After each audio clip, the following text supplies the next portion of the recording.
Assalamualaikum warahmatullahi wabarakatuh. Hai, apa kabar sahabat-sahabat Edugrafer yang super? Kembali saya Mas Hari Ali menjumpai Anda di ruang belajar, tepatnya di channel Radiologi Top, tempatnya belajar radiologi di Indonesia. Mudah-mudahan sahabat-sahabat sekalian selalu dalam kondisi yang sempurna ya, kesehatannya paripurna, benar-benar kuat, mantap, dan selalu semangat dalam memberikan pelayanan kepada pasien. Sahabat-sahabat saya yang baik hatinya, sudah berapa lama Anda menjadi radiografer sebagai tenaga profesional? Mungkin sudah dalam hitungan banyak tahun ya. Nah, pada kesempatan kali ini saya akan mengajak Anda untuk belajar mengenai filosofi di balik ronsen fraktur tulang ya. Kita kan sering mendapatkan permintaan foto dari dokter ortopedi ataupun dari dokter jaga IGD, dokter umum, dapat kiriman minta pasien untuk dibuatkan foto-foto tulang dengan diagnosa fraktur. Nah, sebenarnya mereka, para klinisi itu menginginkan sebuah kualitas radiograf foto ronsen yang seperti apa sih yang ideal, yang bagus itu, dan macam-macam fraktur itu apa saja sih dan bagaimana. Kita simak melalui tema kita pada kesempatan kali ini.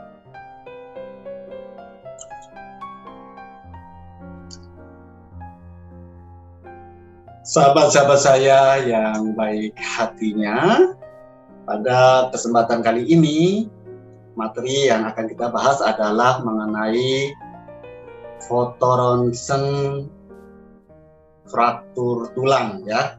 Oleh karena itu, yang pertama kali harus kita ketahui adalah mengenai definisi dari fraktur. Apa sih fraktur itu?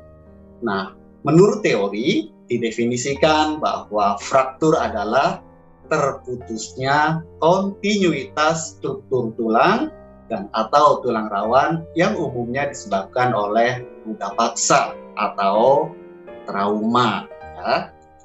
Nah, teman-teman, sahabat-sahabat sekalian, trauma itu ada dua macam, yakni direct trauma dan indirect trauma.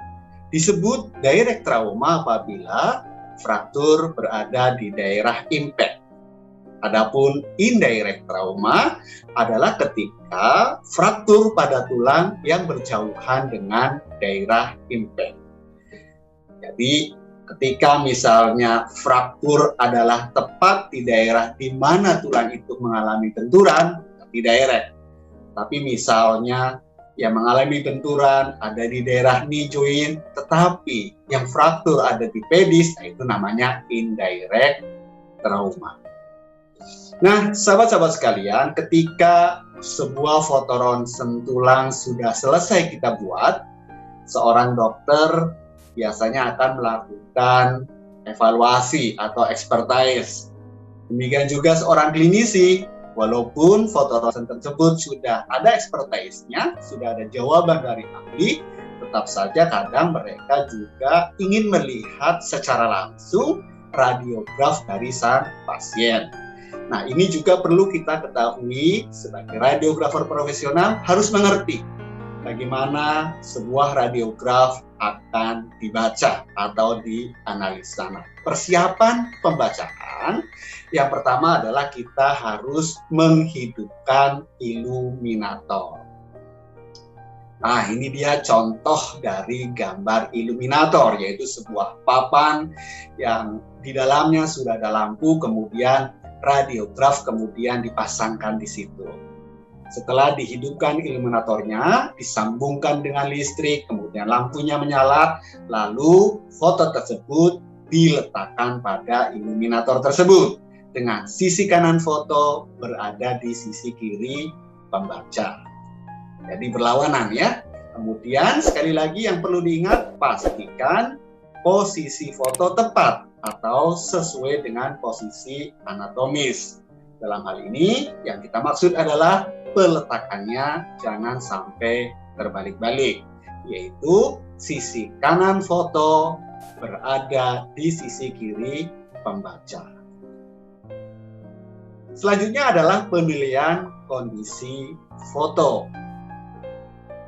Foto tersebut kemudian dilihat dari sisi identitas pasien. Nah, identitas ini harus tertera dengan jelas. Meliputi apa saja? Ada nama, umur, dan jenis kelamin.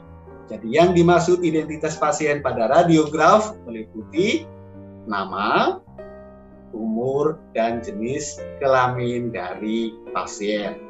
Selain itu juga dimunculkan tanggal pembuatan foto. Dengan demikian, kapan foto itu dibuat harus dimunculkan waktunya. Dalam hal ini adalah tanggal pembuatannya.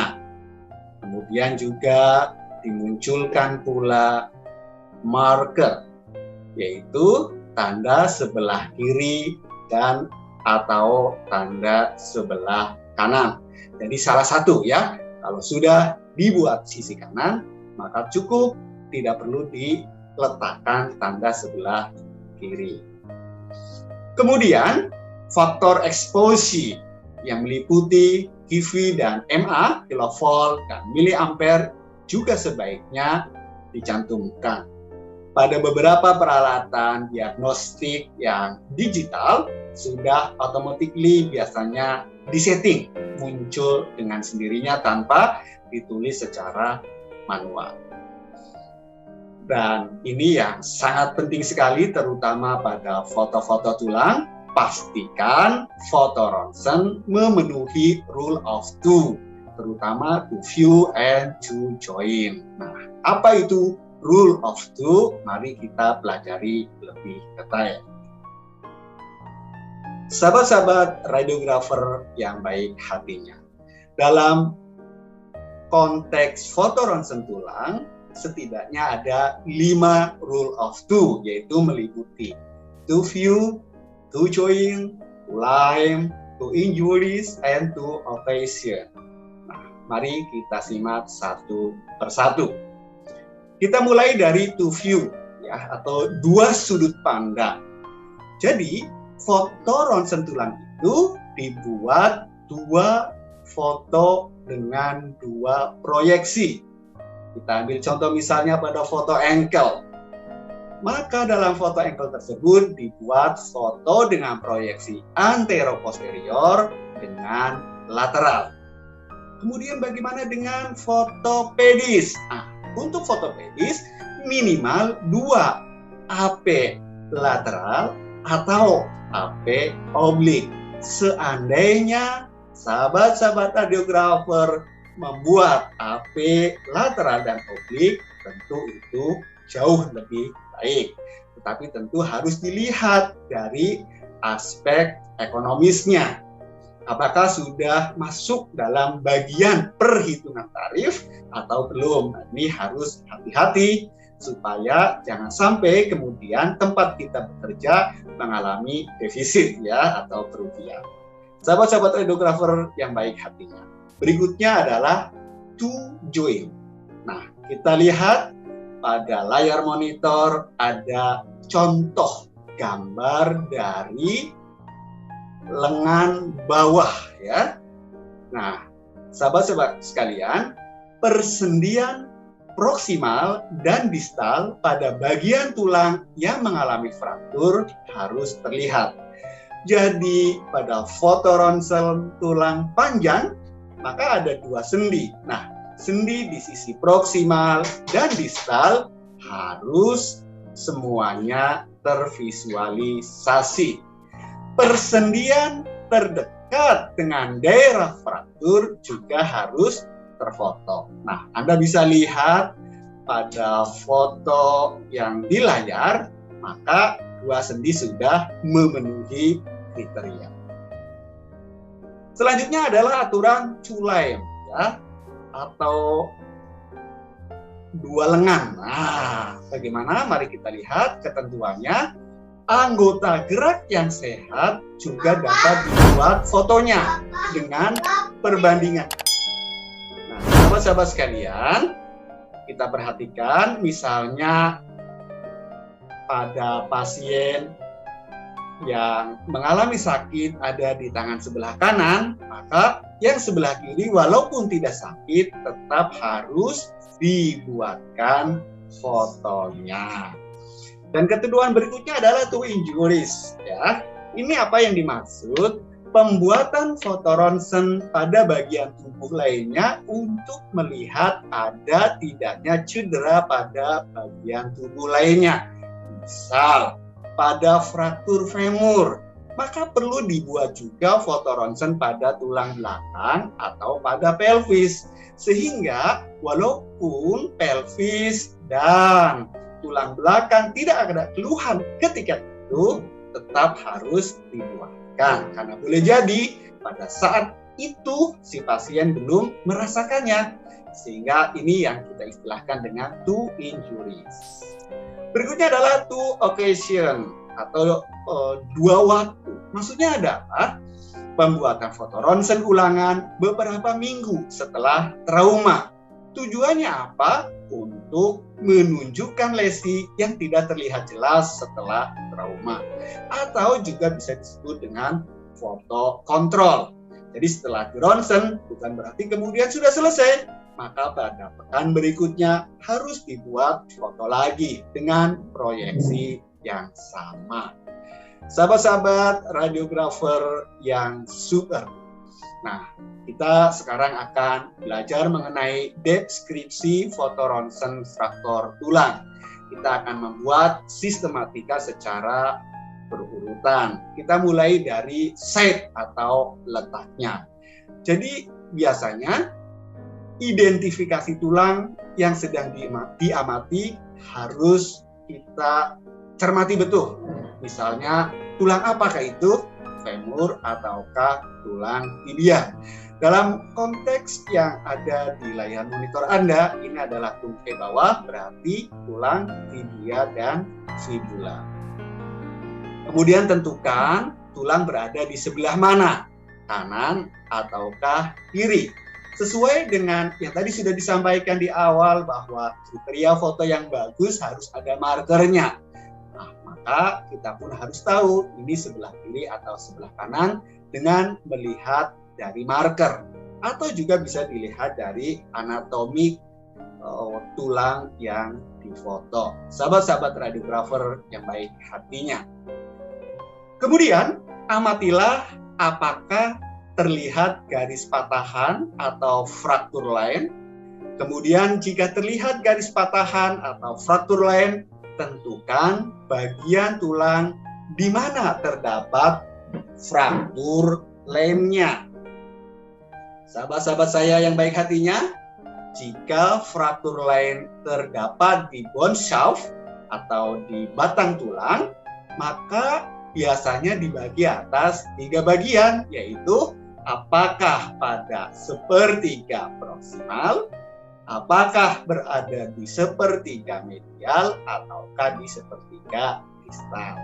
Lebih konkretnya, Anda bisa melihat contoh gambar yang ada di monitor. Itulah pembagian tulang panjang dengan sepertiga proksimal, sepertiga medial, dan sepertiga distal. Sahabat-sahabat saya yang luar biasa.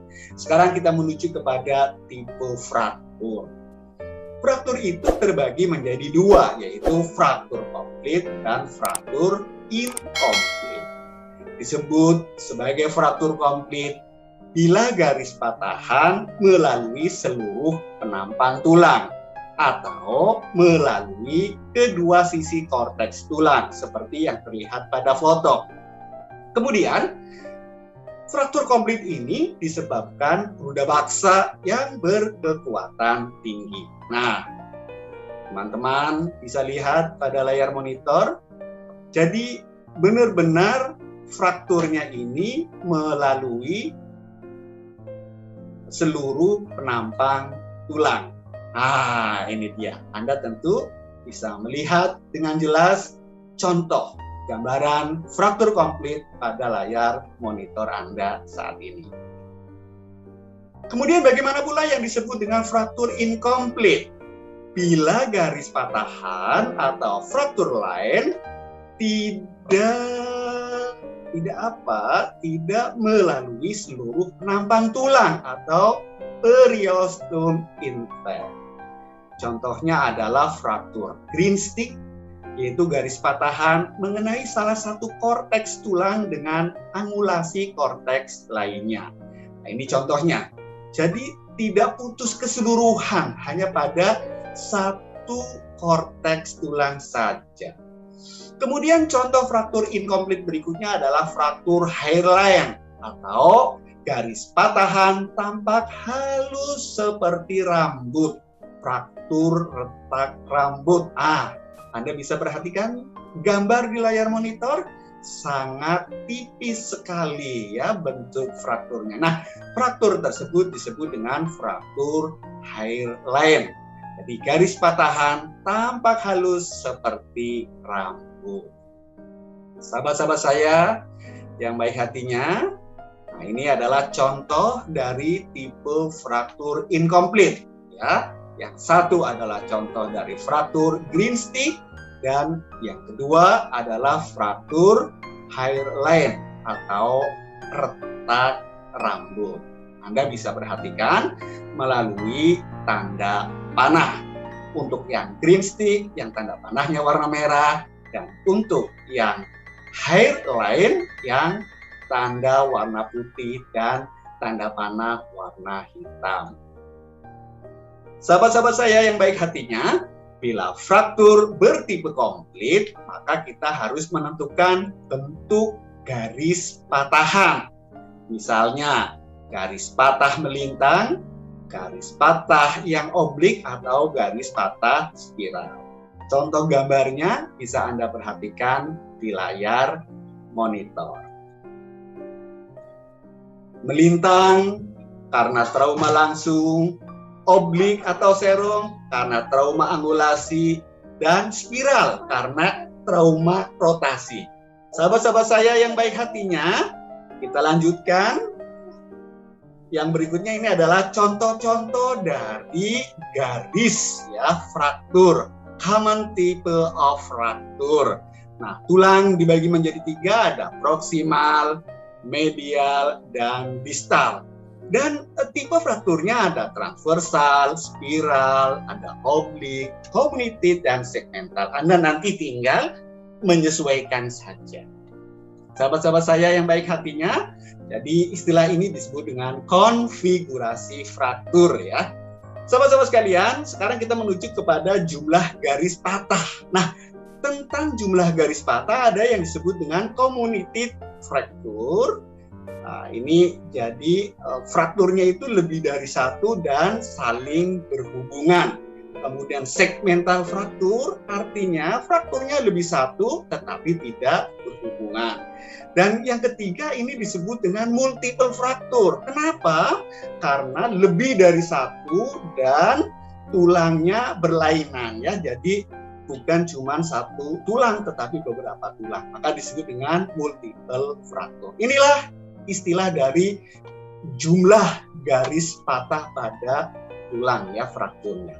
Sahabat-sahabat sekalian, sekarang kita menuju kepada hubungan antar fragmen tulang. Ini ada 2, undisplaced atau tidak bergeser. Kemudian yang kedua ada displaced atau bergeser. Contoh gambarnya Anda bisa lihat ya di layar monitor. Garis patah komplit tetapi fragmen tulang tidak bergeser. Anda lihat masih sangat rapi. Kemudian yang displaced atau bergeser terjadi pergeseran fragmen tulang terhadap fragmen tulang lainnya.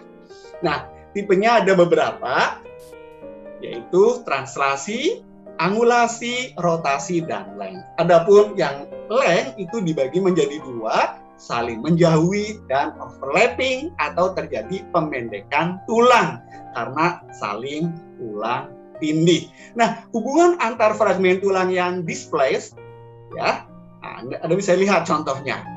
Yang displaced tipe angulasi, jadi tulangnya kemudian membentuk sudut. Anda bisa lihat di gambar. Kemudian yang tipe overlapping, karena dia tumpang tindih maka mengalami pemendekan. Hubungan antara fragmen tulang dengan dunia luar adalah meliputi fraktur tertutup atau closed fracture, kemudian fraktur terbuka atau open fracture. Nah, disebut fraktur tertutup bila tidak terdapat hubungan fragmen fraktur dengan dunia luar. Adapun fraktur terbuka adalah bila terdapat hubungan fragmen fraktur dengan dunia luar. Menurut R. Gustilo, ada beberapa klasifikasi dari fraktur terbuka, yaitu meliputi derajat 1, derajat 2, dan derajat 3. Atau bisa disebut juga dengan istilah grade 1, grade 2, dan grade 3. Nah, ini sekarang saya akan memberikan contoh bagaimana gambaran dari fraktur tertutup, yaitu tidak ada hubungan antara fragmen tulang dengan dunia luar. Jadi secara fisikly tulangnya ada di dalam, ya, sehingga tidak terlihat. Tetapi begitu di ronsen maka akan terlihat bagaimana bentuk atau model dari konfigurasi frakturnya. Nah, kemudian fraktur yang terbuka bisa Anda lihat di layar monitor, yaitu apabila terdapat hubungan antara fragmen tulang dengan dunia luar, ya, sehingga benar-benar lepas, ya, kulitnya itu robek dan tulangnya terlihat. Ini namanya terbuka. Nah, ini merupakan klasifikasi menurut R. Gustilo. Disebut grade 1 atau derajat 1 apabila lukanya bersih, ukuran luka kurang dari 1 cm, kemudian kerusakan jaringan lunak masih minimal, serta garis fraktur simpel. Kemudian disebut derajat 2 atau grade 2 apabila luka relatif bersih, ukuran 1-5 cm, kerusakan jaringan lunak masih moderat, ya, dan garis fraktur masih simpel. Kemudian disebut grade 3 atau derajat 3 apabila lukanya kotor, ukuran luka lebih dari 5 cm, kemudian kerusakan jaringan lunak termasuk dalam kategori berat, garis fraktur sudah complicated. Nah, inilah beberapa pembagian, ya, klasifikasi menurut R. Gustilo pada fraktur terbuka. Sahabat-sahabat radiografer yang setiap harinya memberikan pelayanan, sebaiknya benar-benar menguasai mengenai konsep ini. Nah, kemudian fraktur terbuka pada derajat 3 terbagi menjadi 3. Ada 3A, 3B, dan 3C. Disebut 3A apabila jaringan lunak masih dapat menutupi daerah fraktur. Jadi walaupun terbuka, tapi masih dapat menutupi. Kemudian merupakan tipe 3B apabila jaringan lunak tidak dapat menutupi fraktur atau bone exposed, ya. Dan yang ketiga apabila disertai kerusakan jaringan neurovaskuler. Ya. Sahabat-sahabat saya yang baik hati, inilah beberapa contoh dari klasifikasi menurut Gustilo and Anderson pada fraktur terbuka. Anda bisa perhatikan contoh gambarnya, ada 5 contoh, ya, dalam gambaran yang ada di layar monitor Anda. Baiklah sahabat-sahabat saya yang baik hatinya, demikianlah pemaparan mengenai foto ronsen fraktur tulang.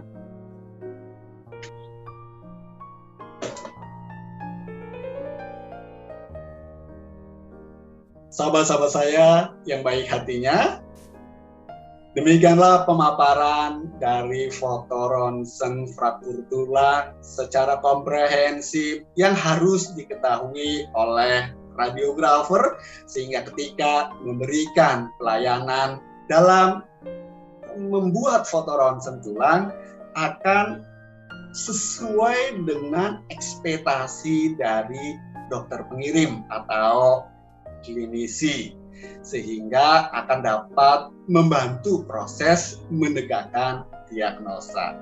Senang sekali sahabat-sahabat sekalian telah menyimak materi-materi yang sudah saya paparkan. Kepada sahabat-sahabat radiografer yang juga ingin mendapatkan materi serupa dengan tema yang berbeda, tidak perlu sungkan, silahkan Anda subscribe dan tekan tombol loncengnya. Akan lebih berbahagia apabila kawan-kawan juga berkenan untuk share, sehingga kemanfaatan dari materi ini bisa dirasakan oleh sahabat-sahabat radiografer lainnya. Terima kasih atas perhatian sahabat sekalian. Salam sehat. Assalamualaikum warahmatullahi wabarakatuh.